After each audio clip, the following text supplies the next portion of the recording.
You need to you need to pay more attention to the movies when you watch them. Where else do they meet?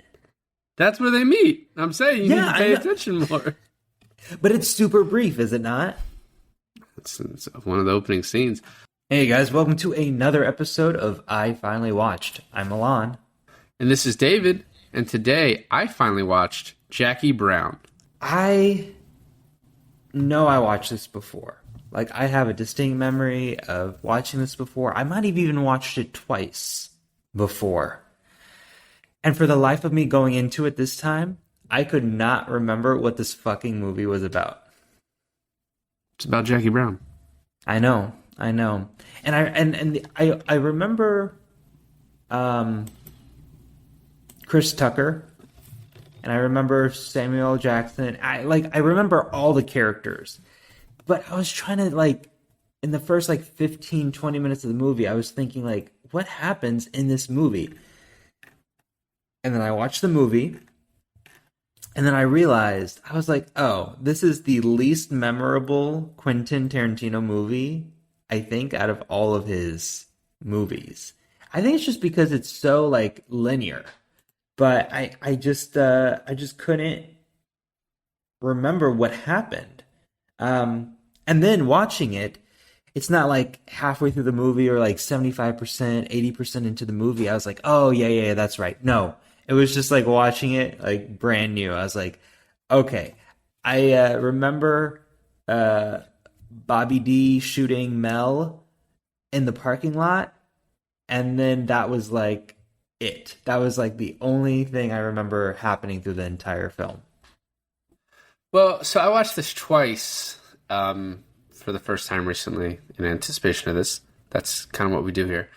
And the first time I watched it, I guess I kind of agreed with you. It almost felt like, and I still feel this way, if anybody else had directed this would have been an hour, 45-minute movie. Yeah. And it would have just been super quick. And honestly, you could probably get it down to an hour and a half, really, because it is such a contained story.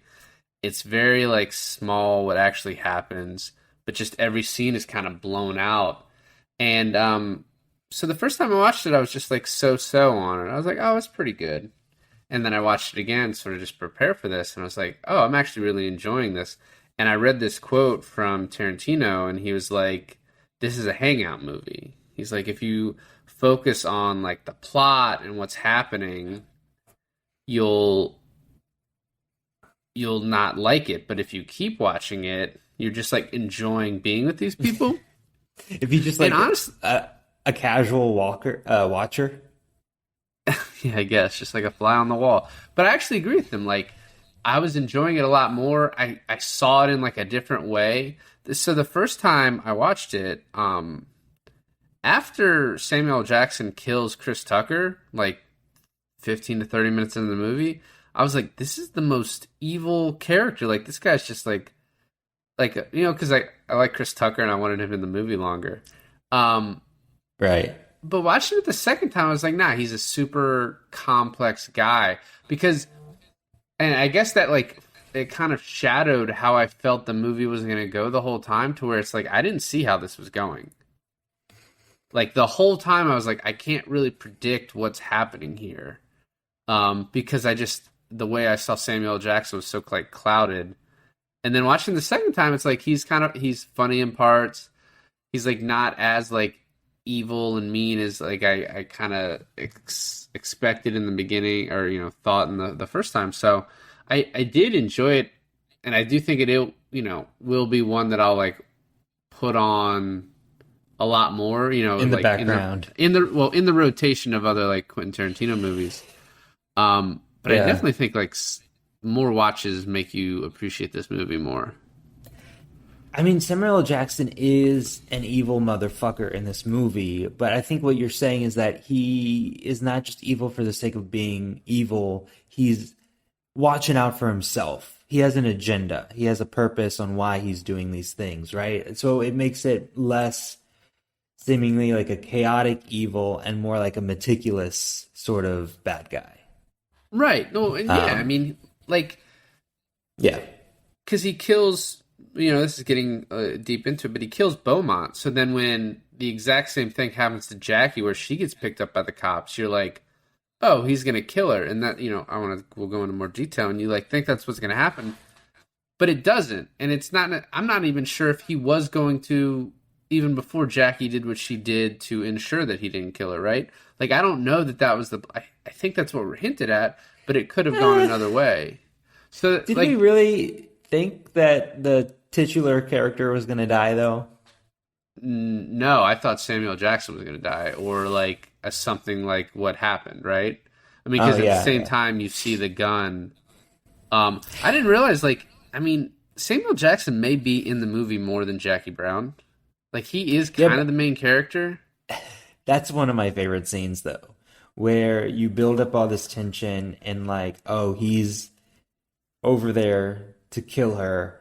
And she knows that, and he knows she knows that, and it's like kind of this wondering, like, oh, why is she so cool, calm, and collective? And it's cut between that and the bail bonds, Max Cherry's character, right? And then the reveal where he goes and reaches for his gun isn't there, and then you realize it. I think is one of the best scenes in the movie. Do you know the Robert Forster plays Max Cherry? Do you know the movie of his we've done? Did you recognize him? Oh, of course I recognize him, but the title of the movie isn't coming to me. The Descendants. He's the grandpa that punched the kid in the face. Oh, he's the grandpa. Yeah. I'm gonna punch you in the face right now.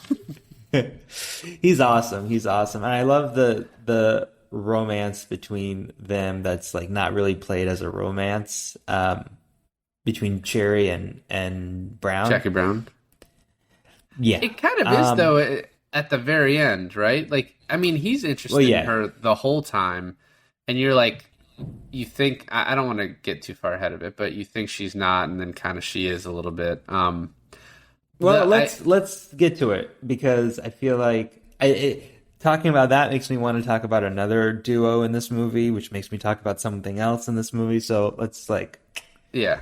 So I like the bookend of the song, even though like. You probably could just fast forward it if you're watching it again. You're like, all right, let's get to the... You know what I mean? But, like, that song's been stuck in my head for, like, 3 days now. It's a fucking awesome song. Even though I think I was saying 105th Street at some point, and that's not the street. But the opening scene in Samuel Jackson's apartment is, like, there are so many hilarious lines in there. Like, the line about the AK-47, when you have to kill every motherfucker in the room. Just because he's like, it's the best gun. But it's if you have to kill, and it's like those are notoriously like bad at like they're not very accurate AK-47s. So his line of like when you have to kill everyone in the room because it just you can spray like made me laugh.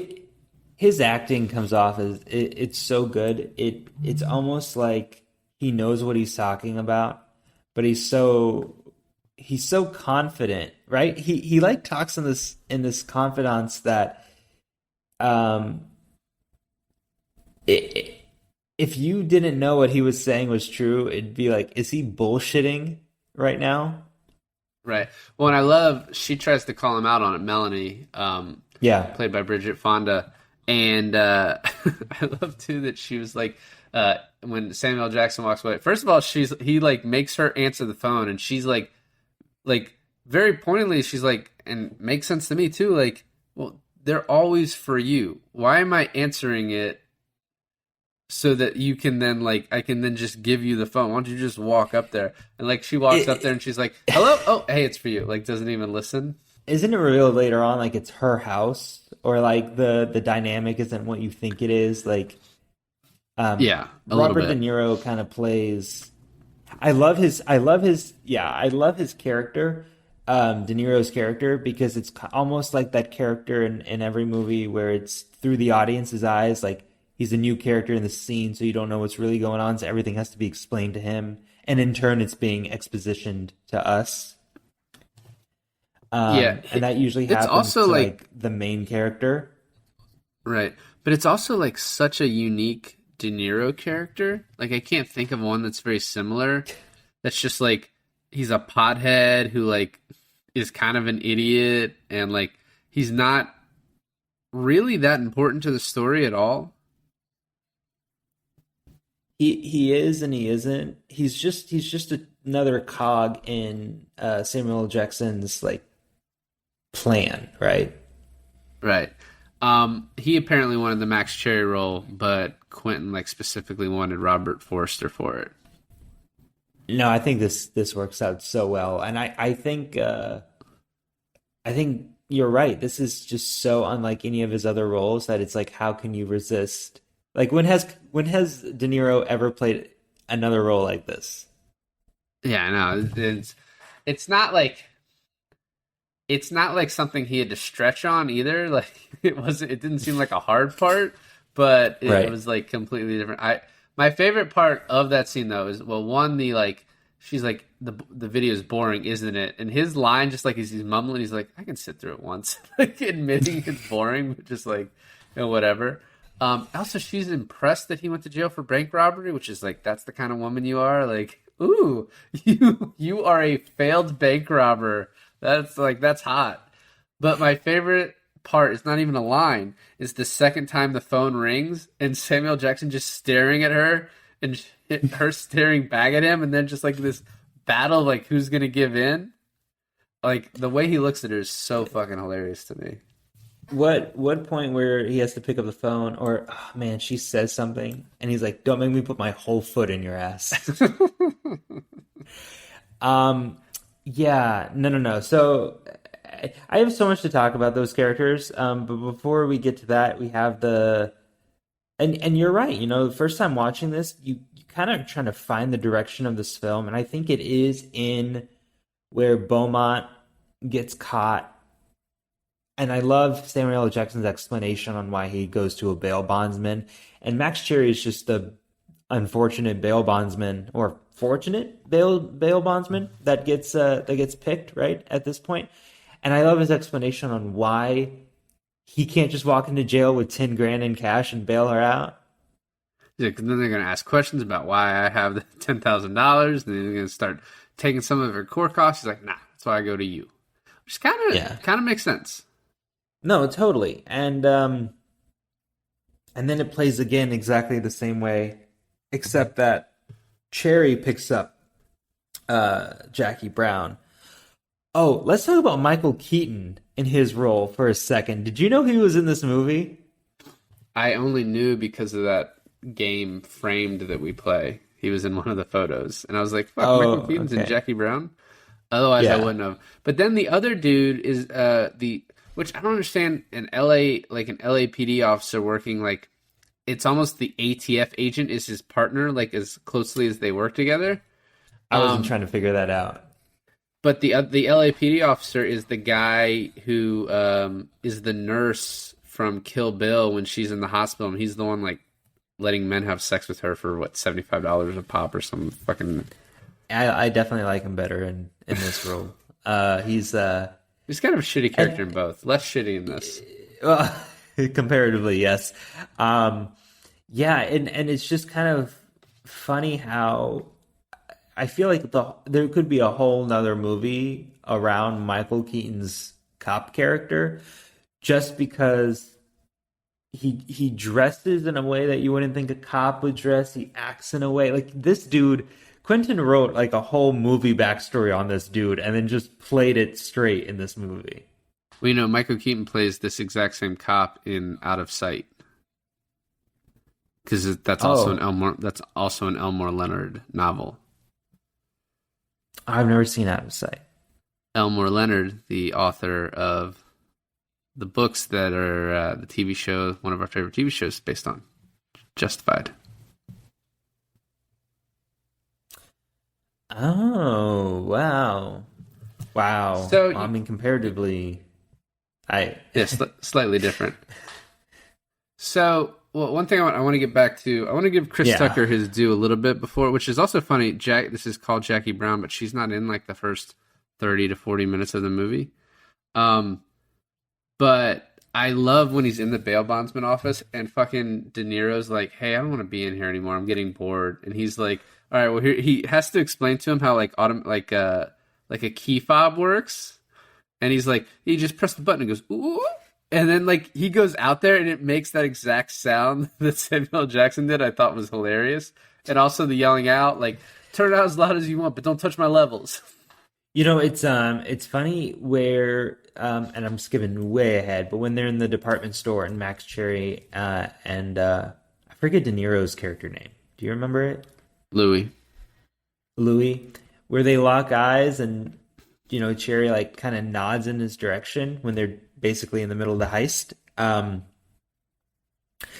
was thinking, I was like, okay, first of all, stupid move by Max Cherry. Why right? are you Why are you doing that? I want to talk a ton about that, but why are we going to talk about that? We're 5 minutes in. Because that's where they meet, and I, for the life of me, could not remember if they met in the film. But this scene, what you're talking about, is where they meet, like super briefly. You need to pay more attention to the movies when you watch them. Where else do they meet? That's where they meet. I'm saying you need to pay attention more. But it's super brief, is it not? It's one of the opening scenes. So you were talking about how Samuel Jackson, like, he's a great actor, and I also noticed, like, I always think it's funny interesting when an actor is acting as the character, right? So when he goes to Chris Tucker, he's putting on an act, and the way he did that was pretty, like, interesting. Like how he's like, oh, I got a lawyer for you. He told me it's all good. Da, da, da, da. I need you to get in the trunk because we're going to go. I got these Korean guys that are going to buy guns. They want to start a neighborhood watch. So I need you, which is also, like, I think, it's obviously like an LA riot reference. But he's like, so we got to, convincing him to get in the trunk and all that is, like, it's hilarious. But just the character's acting in that instance, like, was pretty, like, on second watch, like, you're noticing it, right? Because when I first watched it, I was like, oh, well, he's not going to kill him, right? He's like, I believed him. I was, like, completely fucking wrong. Right.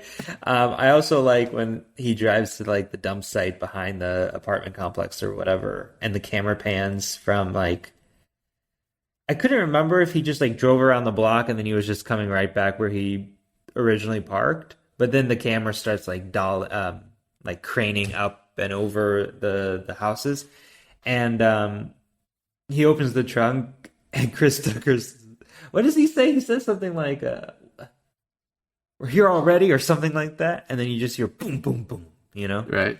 I like, and he does this several times in the movie, but the way he uses the music, like it fades out as he drives around the corner, and then fades back in as you see the car again. Yeah, I think it was, like, really a cool touch to that part.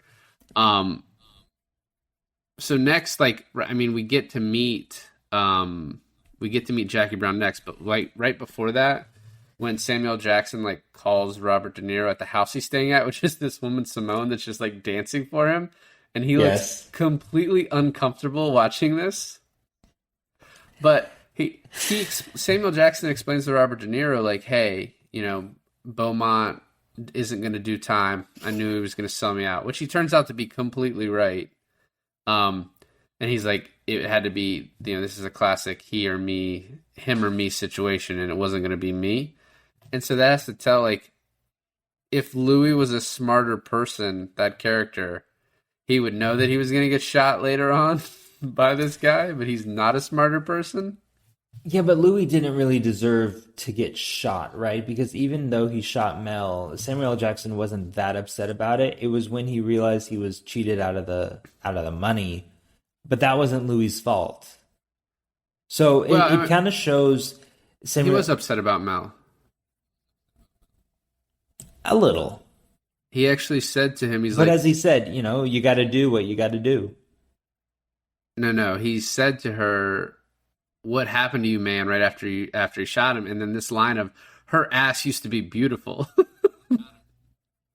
He's like, you killed, because he even says later on, he's like, he says to Max Cherry, he's like, Louis had to go and shoot her. I told you just got to hit her, which is, like, obviously not appropriate, but he's like, you just got to hit her and then, like, she'll act right. Like, he went and shot my little surfer girl.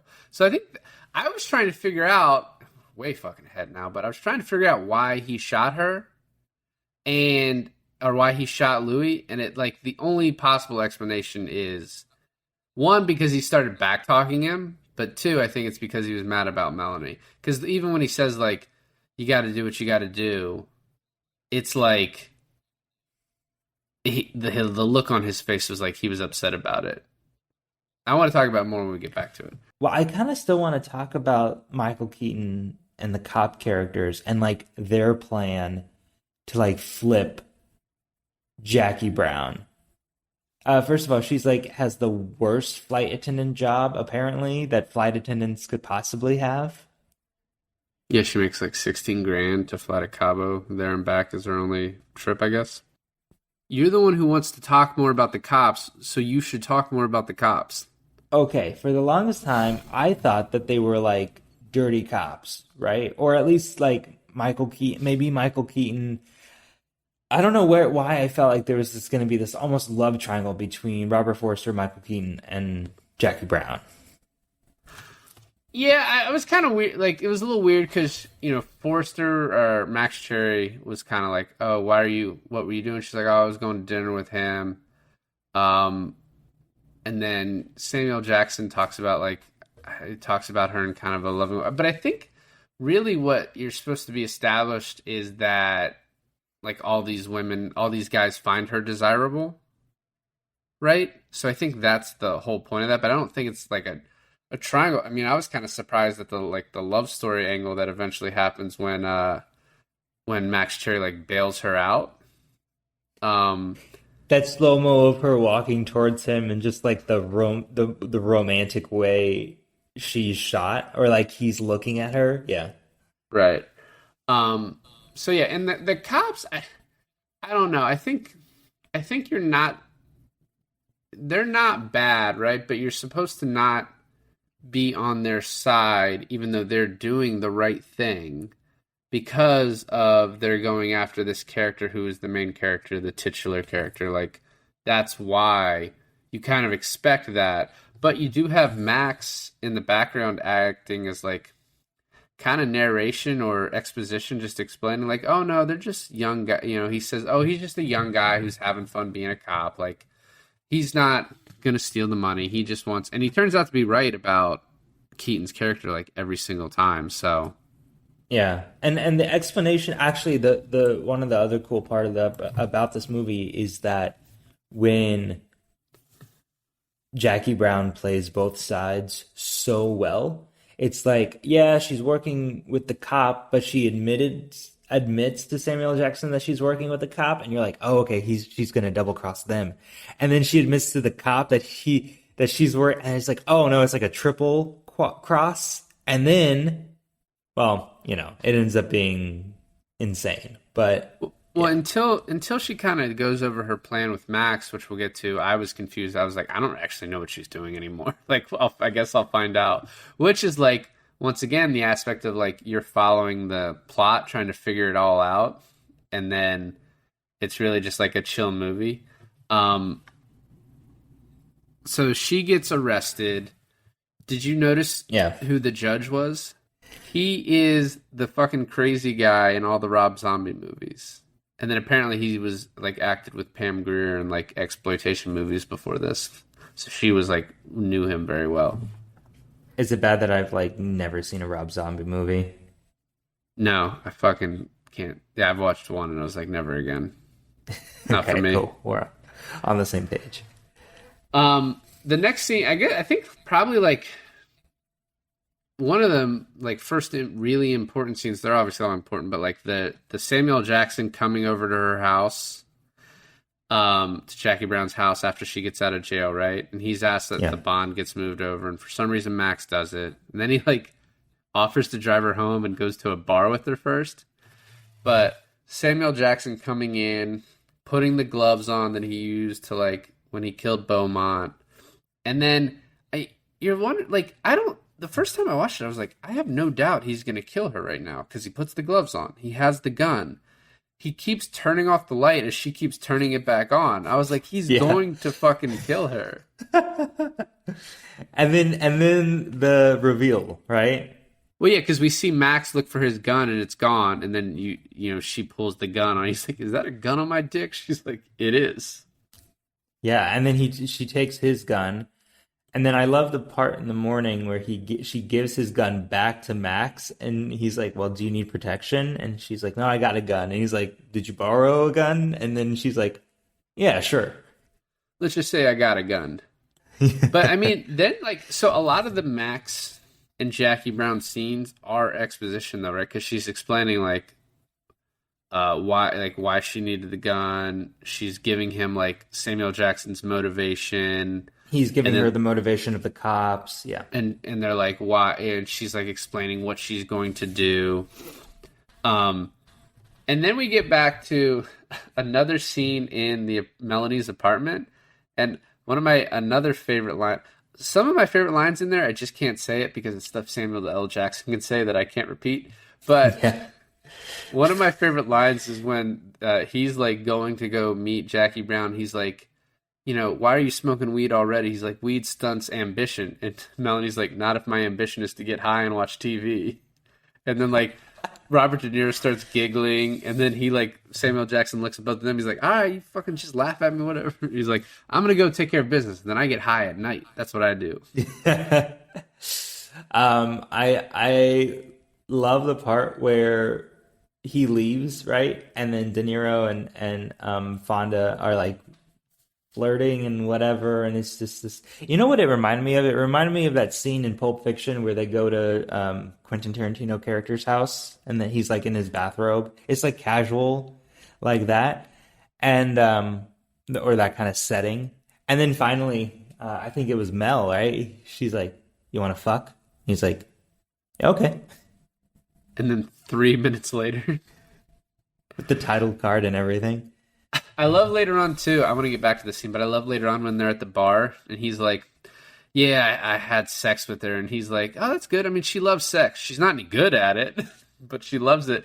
And then he's like, "Oh, so you thought she was my girlfriend? Did you feel bad?" He's like, "Well, I felt bad afterwards," and they like start laughing. It's like felt great in the moment. Yeah. But one of the couple underrated parts in the scene before that is one, he like sees a picture of her and he's like, "How old are you in this picture?" And she says 14. He's like, 14? I thought you were at least like 16. And this is like, does that make it better? Like, because you're like lecherously looking at this picture it's of a 14-year-old and you're like, "Well, I thought you were 16. That's why I thought it was okay." And the other line too, and she's talking shit about how like stupid she thinks Samuel L. Jackson is, and she's like, he moves his lips when he reads. What do you think? What do you think that means? I it's just Quentin dialogue, and I think you're right, like, especially when you really pay attention and you watch it back to back a second time, you pick up a bunch of just classic Quentin Tarantino dialogue. Not as much blood in his in this one than his other movies, I will say. Actually, I don't think there's any blood in this movie. Just when Louis gets shot, and apparently he did that on purpose because critics were like, got on to him for how much blood there was in Reservoir Dogs and Pulp Fiction. So he's like, "All right, well here, fucking look at this." And there's only 4 people that die, and there's only 1 scene with blood. Yeah. So I think I like that little like subtle fu, and then he comes back with Kill Bill, Inglourious Bastards, just to say like, well, no, this is what I actually do. Although like Once Upon a Time in Hollywood, there's like very little blood. There's like nothing until the end. I guess there's blood at the ranch scene, whatever. But like once again, pretty tame by his standards. Since we both watched Once Upon a Time in Hollywood, and we won't be doing it on the podcast, at least unless we change. Maybe December. The part where Leo DiCaprio has the flamethrower and he goes, "Oh, that's way too hot." That's like actual Leo being like, "That's way too fucking hot." And Quentin was just like, "All right, we're leaving it in." Yeah. It's one of my fucking favorite parts. Can we turn this down? It's a flamethrower, Rick. So right after they have sex, though, he tells Samuel Jackson about Melanie, and he's like, "I don't know why you keep her around." He's like, "Well, I can trust Melanie because I can trust Melanie to be Melanie, right? He's like, I know I can't trust her, and in that way I can trust her. I know what I'm dealing with. Where with and he repeats this later on because he's like, with Jackie, I don't know what the fuck is going on in there. That was right after he said, well, that was right after Mel tried to get De Niro to kind of turn on Jackson, and then De Niro just gives it up right away because he knows not to fuck with Jackson. But it reminded me of that line in Pirates of the Caribbean where Sparrow is like, you can't trust a dishonest man to be honest, or you can trust a dishonest man to be dishonest, but it's the honest ones you got to watch out for. I mean, same sentiment. It's true. What I thought was funny, like after this, Pam Grier, Jackie Brown comes home, and she gets a voicemail, and it's Max leaving every possible contact number he can for her. I was like, man, you've been out of the game too long, Max. Like, yeah, play a little cooler than this. The voicemail cuts off. He calls back. He's like, oh, wait. And right after this is the scene where they're planning the trial run and the main money exchange at the mall. And then Samuel Jackson walks away, and he sees Max, who just happens to be there, right? And he sees Max go to the food court, and then he sees Max and Jackie Brown talking. And he's like, gets super suspicious. He has this like scowl on his face, like this isn't good. And then like nothing comes of that, right? I didn't notice this. Who? Max Cherry, the bail bondsman, is at the mall at the same time as Samuel Jackson and Jackie Brown are planning everything, right? Samuel Jackson I don't remember Samuel Jackson seeing their interaction. He did. I mean, it's subtle, but yeah, he saw it. Oh. When he walks away, he sees Max, and he kind of ducks his head a little bit and looks at him and ducks into a store, and then he just watches them, and he's like, what the fuck is going on here? Oh, yeah. Something I kind of do remember. Oh, shit, yeah, I remember that. In the food court. And then, so nothing came of that except he then knows at the end that they're working together because he saw them talking, right? But then Max gives this whole spiel to her about like, oh, I'm going to quit being a bail bondsman. I decided Thursday. And she's like, the night you picked me up? He's like, yeah, but it's because after that I just sat at this dude's house for 3 hours and was like, what the fuck am I doing with my life? And then at the end, instead of going to Spain with Jackie Brown, he decides to fucking be a bail bondsman. Yeah. Come on. Yeah, I don't know. I like complicated characters that like, change their mind and we don't quite know why, because I feel like that's just more of a complex human, like true to humanity than like one note characters, Yeah. So after this, we get the trial run, and the only thing I wanted to ask about this is Max is watching this whole thing, and he watches Sharonda sit down, and then Jackie Brown leaves, and then you see Simone take the bag from Sharonda that originally came from Jackie Brown and switch, and he watches all this, and he goes out to the car and watches her, and he's like, this could work. And I was like, I don't understand what you mean this could work. Like, I guess, and afterwards I thought about it more. I was like, I guess maybe he's thinking he's the Simone character in this. Like, he would take that, like, that's, as long as the cops are following Sharonda or Melanie in the later one, then the other third person can get away and that would be him. But I was still, like, confused as to why him following Simone, he was like, this could work. But I guess that's the only explanation. If you think about it, of De Niro shooting Mel in the end scene, it worked out so well for Jackie Brown because it looks like there was a double cross within Jackson's team that does not land anywhere near her. No, yeah, I mean it almost still did work because it almost worked because Louis is an idiot, but then it didn't work because Louis is an idiot. He was just like the wrong amount of idiot for it to work. I like that. The wrong amount of idiot, yeah. And then you find out like Simone's supposed to be doing the next exchange, but she just took 10,000 apparently was enough, and she like just booked it. I also like how they Jackie Brown rode so much on the fact that Keaton was not going to check more in her bag. He was going to just stop at the top where the 10,000, where the, what was it, 50,000 was? Yeah, and well, one thing I like read about this, like the whole point of this movie is how like underestimated she is and how smart she is and how everything works, everything she knows works out for her.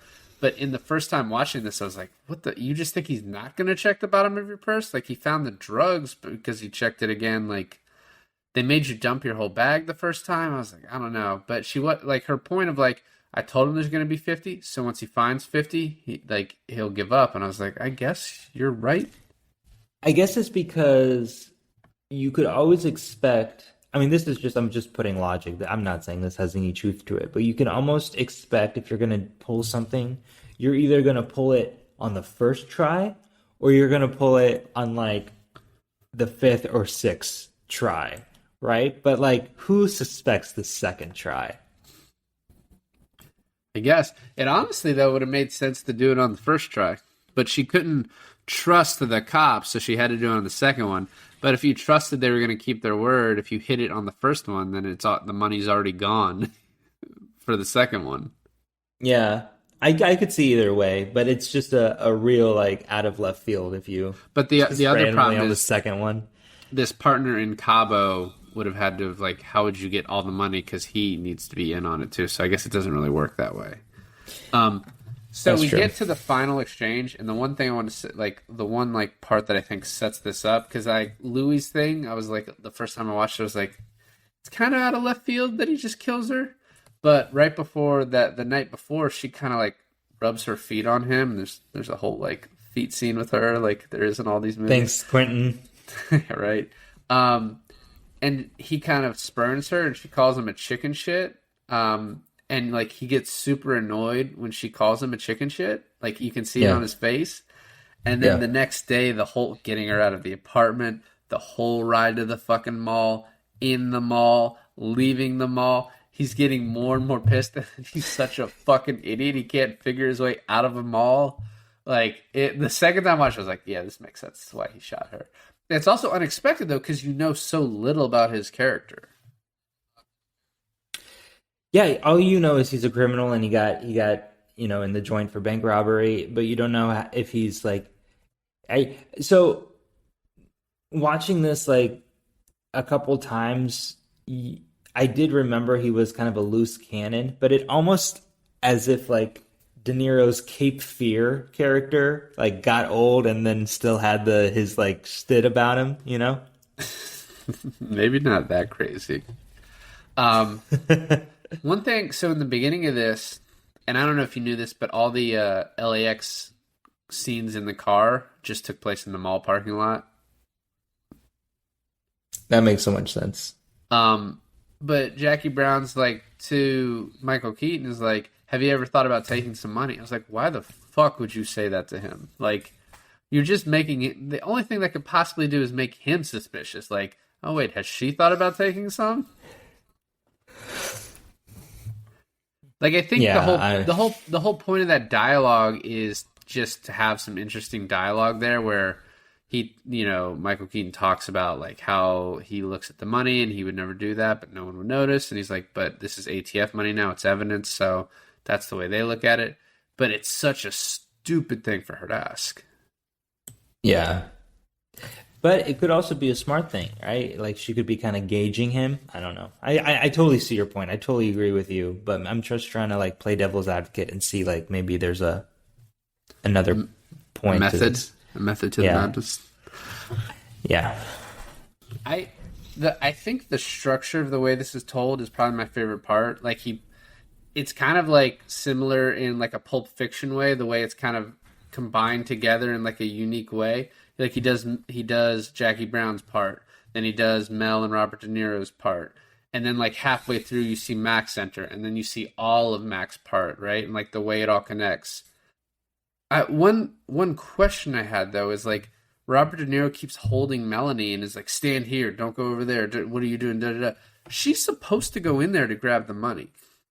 So when were you going to let her go do that? Like he was just so bad at this. I was like, I don't understand why you're doing that. But my main question, and we touched on this earlier, is why would Max let Robert De Niro see him? What was the point of that? I don't know if he let him see him, or if he just saw him. But why would you nod at him? Like, why would you pay any mind? You're right, though, because now that I think about it more, now that I'm talking about it, when we go back in the movie and we play it through Max Cherry's perspective, he sees them at like a distance. Like, stay the fuck away. Like, don't hang around there. Yeah, so he should have definitely backed off. But then when you do see it from his view, he's looking at Mel walk into the dressing room, and then his eyes, which are the camera, scans back and locks with Louis, who's already staring at him. So then at that point, he just gives a head nod. He's like, whatever. But yeah, it's like, why weren't you hidden? Why were you so fucking close to this? Because if you weren't there, like, I mean, I don't know how the movie would have ended otherwise, but it's like, it's a fucking stupid decision. Well, Samuel L. Jackson would still know it's Jackie Brown. And I love his realization. He's like sitting there in the car and he's like thinking about it and he's like, Jackie fucking Brown. And then then De Niro, Louis reveals that, oh, I saw Cherry at the department store. And then, everything starts clicking. But yeah, when he goes back, isn't it risky to leave all that money in a beach bag in like a changing room for that long? It seemed like she left it there for a long time before he went to go get it. It wasn't But I guess that long, though. It wasn't that long. He saw her leave. Like, no other person walked in. And I actually had the thought of, like, if you were the retail worker and someone's like, oh, by the way, someone left their bag, and that person walks away, and then another person walks up and is like, my wife left her bag, and then you're like, what the fuck? Like, I didn't normally have to go grab it and put in lost and found or something. She didn't even have to move, and it was already taken care of. I imagine she'd be like, wait, what just happened? Because I forgot totally what happened. I was like, is it going to be moved to the lost and found, and it's easier to like rob the lost and found than, I don't know. I didn't know how it was going to play. But yeah, you're right. It's super suspicious that way. And the last part of this before we get to what you were talking about. One, I love when he's like, don't say one more fucking word. And she says, okay, Lewis, and he fucking shoots her. But Max was surprised, and I was too, like, the whole time I expected something bad to happen. And he gets out of the mall like it's nothing. And then when he gets to his car, he kind of looks back at the mall, and he's shocked at how easy this was. Yeah, I know. The panning around the mall, like, when this movie does a great when the character is looking around and the camera's panning around to like the point of view, the POV shot. When he's looking around and he gets in his car, I expected something bad to happen last second.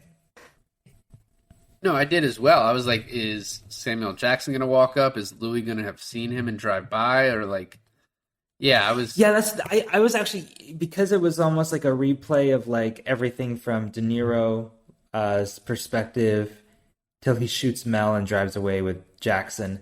And then it goes back in time to follow everything from Cherry's perspective. I was actually expecting like Cherry walking towards his car. You could hear the gunshots that De Niro was shooting Mel, but that never happened.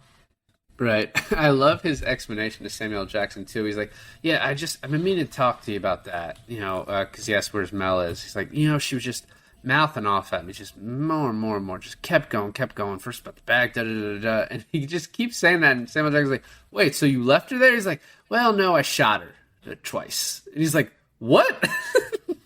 You fucking shot her? And then he's like, she's dead. Well, see, this is why I feel like he didn't really care that much, because it felt like he cared more that he didn't leave her alive to like rat on them. He like did the job and killed her. You know what I mean? I love the line, is she dead? Pretty much. That ain't no fucking answer. Pretty much dead. Yeah. I shot her twice. Yeah, it's so good. I think, I don't know. I think he's playing it cool, right? Because he's like, at this point, she's already dead, so there's nothing I can do about it, or she's been shot, or whatever. So she is out of my life. Either she's alive and she's going to be a fucking problem, or she's dead. And he still needs he can't let Lewis know like how mad he is right now. But then as soon as he finds Lewis's gun and he has it in his hand, then he's like, "You ain't worth a damn." Robert De Niro's like, "Back off, man! I'm telling you, back off right now." And then he fucking shoots him. And I still like.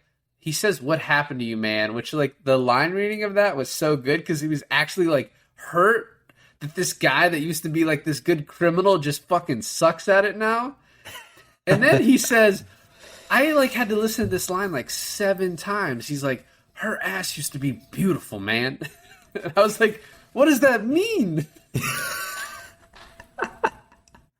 Well, he also knocked her down like a little bit before that. He was like, "Yeah, Mel is a little older and she's not as hot as she once was," or something along that line. I was like, "Well, that's mean."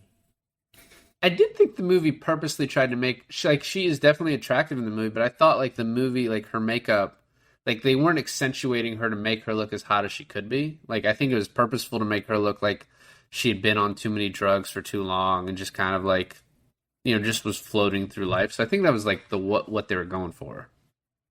Or that's just how Bridget Fonda looked. I don't think so. It's fucking very disparaging one. Sorry. I thought the interrogation scene was pretty good. I had some of the same questions. She's like, I was in my underwear when Melanie stole the money, and I could put the suit on faster than my uniform. I was like, really? Oh man, when she got that suit, that was so good. Like that whole thing is so good. And he's like, "You still had to pay the sales chick," and she's like, "Well, what was I supposed to do?" And the other part of this is like, I don't know. I think it's a good scene, but he's like, "Well, you did help us, and we got Melanie, and we got De Niro, and I'll just settle for Odell." But he still is like suspicious of her, and I was like, I don't know. I feel like in a lot of these circumstances, you could just like back out of your deal, but he decides not to. Right? He's like, "I'll honor it, and you're done here." But I hope maybe he backs out of it because this could be an unsaid thing, but maybe he backs out of it because he knows something's up with her. He kind of likes her, right? He may be even attracted to her, all the dinners they go on. But he's also like, well, if we don't charge her and Samuel Jackson finds out about that, then for sure he'll go after her and we can then find, like using her as bait. Right. I like, right. But the way that they just are like, all right, well, you're good to go. Drug charges dropped was like, I don't know, felt a little iffy to me. When I thought it was a big risk, Max Cherry going to Jackson being like, "Hey, yeah, this is the situation. She wants to make it right, and she's at my office and everything like that." I was like, yeah, I felt like something bad was going to happen to Max. And I it was did set too. up for that. Yeah, it was set up for that way, right? Yeah, and what it made me realize after this happened, and I mean, I don't want you to say anything about the Hateful Eight if that does not follow what I'm about to say. But every other Quentin Tarantino movie, maybe after Reservoir Dogs you could feel differently, but they all have like these satisfying endings where like, for the most part, the people you like live, right? Like, where's the like the ending? A lot where, of people in Inglourious Bastards that I like died. Some of them, but not. I mean, I think the spoiler for Inglourious Bastards if you haven't seen it. What the fuck's wrong with you? But like the what's her name? Diane Kruger.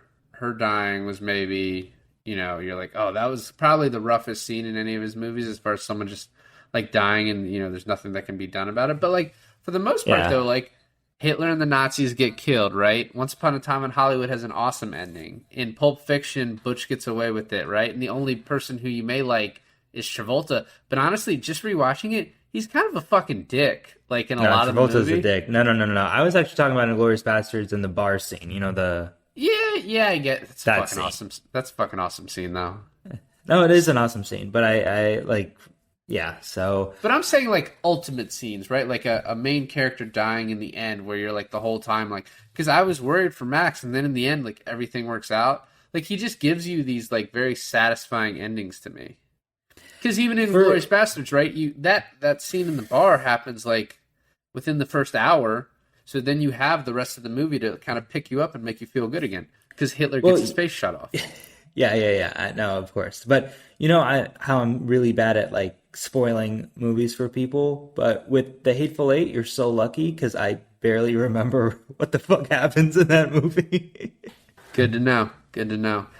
But yeah, I agree with you. And like this, it goes on forever. Well, first he calls him and he's like, "I have your money," and he's like, "The 10,000." He's like, "It better be more than 10,000." He's like, "Well, that's the bond." He like tries to play dumb at first, and Samuel Jackson's like, "I don't know. I'm not buying that. Like, let's talk about the money."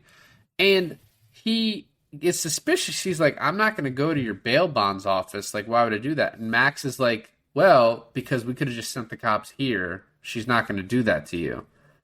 And I was like, "That's, I guess, a good lie." But because Did you see that ending though? Did you see it coming where like it was set up, I feel like, you know, she has the gun and she's practicing to pull the gun fast enough, and I love it. I love that scene because she's obviously not pulling it fast enough. Like she's doing her best, but it's obviously slow as shit. Um, well, she makes a phone call after she talks to Samuel Jackson, and that's clearly the cops, but we don't hear the answer. And one thing I thought too is like the reason you can't hear the answer is because what explanation could she give to these cops as to why Samuel Jackson is coming after her at the bail bonds office? Like the whole thing doesn't make sense. Because is she going to be like, he thinks I have the rest of his money, but don't worry, I don't.